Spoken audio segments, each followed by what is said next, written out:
pressing snooze send you to hell? Before we answer this, make sure that you like this video, subscribe to our channel if you haven't already, and hit that notification bell if you don't want to miss any of our videos. Also, if you have any questions about the faith that you need answers to, let us know in the comments below. Okay, so how many times have you gone about your day feeling the pressure of multiple deadlines, a mountain of chores and things that just need to get done? And on those kind of days, how many of us are super excited about everything that needs to be completed and immediately go into a highly productive ninja mindset to finish everything as soon as possible? Probably none of us. Unless, of course, you're one of those CEOs that survive on 3 to 4 hours of sleep and go viral for sharing their 2 a.m. productive morning routines. So, what usually happens for the most of us? Often we get overwhelmed with the number of things we need to do, and instead of completing them one by one, we put things off until the last minute and then end up angry and frustrated with ourselves. We find ourselves doing everything else except for that one thing that really needs to get done. So, what is the problem here? Well, to define it in modern terms, it's procrastination. Stop wasting time! Where's my essay? But is this really that big of a problem? Is it just a bad habit, or is it something more serious? And if it is, how can we overcome it? Today, we'll answer the question, is procrastination a sin? To answer this, we first need to understand what procrastination actually is. According to Merriam-Webster dictionary, procrastination is to put off intentionally the doing of something that should be done. That sounds more like a tongue twister than a definition though. Now, procrastination is something we all struggle with. Probably everyone that has ever lived has had to deal with this at some point. But something we don't realize is that procrastination comes under the deadly sin of sloth. One way to describe the sin of sloth is sluggishness of soul or boredom because of the exertion necessary for the performance of a good work. The good work may be corporal tasks such as walking, or a mental exercise such as writing, or a spiritual duty such as prayer. It's easy to see how procrastinating falls under this category then. Another definition used by Father Adolf Ranquere in his treatise on the spiritual life describes sloth as an inclination to idleness, or at least aimlessness, to apathy in action. More frequently, it is a disease of the will which fears effort and recoils from it. The slothful want to escape all exertion, whatever might interfere with their comfort or involve fatigue. Now, the early Christians, especially the Desert Fathers, used to refer to this sin as Acedia, or the noonday devil. Saint Evagrius, who wrote a lot on this sin, said that the demon of Acedia would attack from 10 a.m. to 2 p.m. when the sun was at its brightest.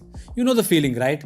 That it's too hot to do anything, or that it was taking forever for evening to come, and so slowly you develop a dislike or even feeling of resentment for where you are and what you need to do. You are overcome with only one thought: running away and escaping from the hardship or responsibilities of life. That's why the sin is also compared to those suffering from a midlife crisis. The Catechism defines spiritual sloth or acedia as a sin against God because it is a sin against the joy that springs from charity. But why is that? Well, most people assume that procrastination is equal to laziness, that the sin of sloth is just some lazy person who watches TV all day while eating snacks. And that's not entirely true. You can procrastinate or put off doing one task in order to do something else which is less important, but probably more enjoyable. For example, instead of working on that project for work which is due in 2 days, you think, this is the perfect time to deep clean my house. And so you spend time being productive but procrastinating. So it's not just about doing something versus nothing, it's also about fulfilling your responsibilities and duties and having the right priorities. Now, what makes sloth a sin is not because you aren't completing important tasks on time. It is a sin against God's love. But how? For one, when we fail to fulfill the responsibilities and duties associated with our state of life, we fail to glorify God. Also, working, especially doing good works, is part of God's nature. So by rejecting and avoiding the work we need to do, we fail to participate in that part of God's nature. Doesn't that sound depressing? Well, don't worry. There are many saints who struggled with this sin. A famous example would be Saint Augustine, who said to God, "Make me chaste, but not yet." Of course, St. Augustine did eventually give up his sinful lifestyle and had a radical conversion experienced by God's grace.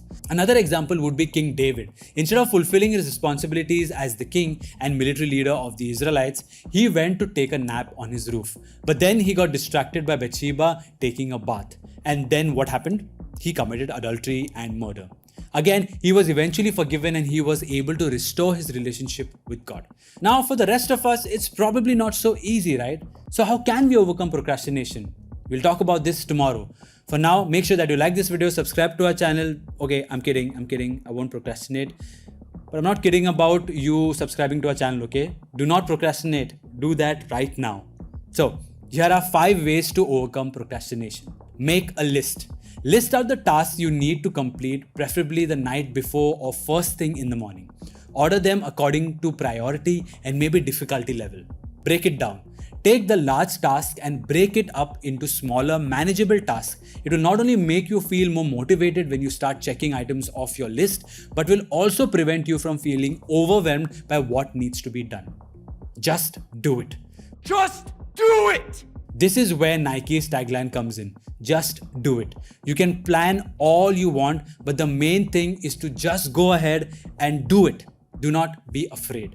Sometimes we avoid starting things because we are worried about the results. Learn to embrace failure. That's how you learn. Let go of perfectionism or trying to meet unattainable standards. Don't multitask. It may be tempting to multitask when you have a lot on your plate, but in reality, nothing gets done efficiently. So instead, take your time to really focus on the task at hand and try your best to do that well. St. Francis of Assisi has a great quote that sums up these points. He says, begin with what is necessary, then do what is possible, and suddenly you'll be achieving the impossible. Now, these are some practical tips to overcome procrastination. But what will really help you long term is to understand that the only way to combat vice is by striving for virtue.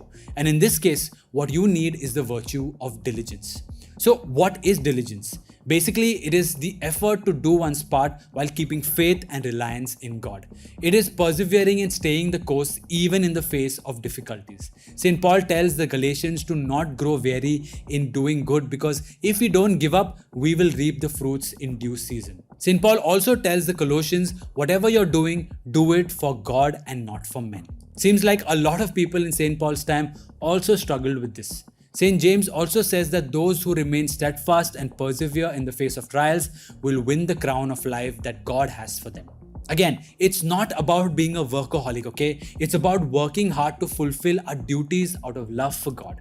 We joyfully strive to become who God created us to be. So, pray and ask for God's help to overcome the sin of sloth or the bad habit of procrastination. And like everything else in the Catholic Church, there's a patron saint to help you out when you're struggling. His name is, wait for it, Saint Expedite. He was also known as Expeditus. No, I'm not even joking. According to legend, on the day he decided to become Christian, the devil came to him in the form of a raven and tried to convince him to delay his conversion.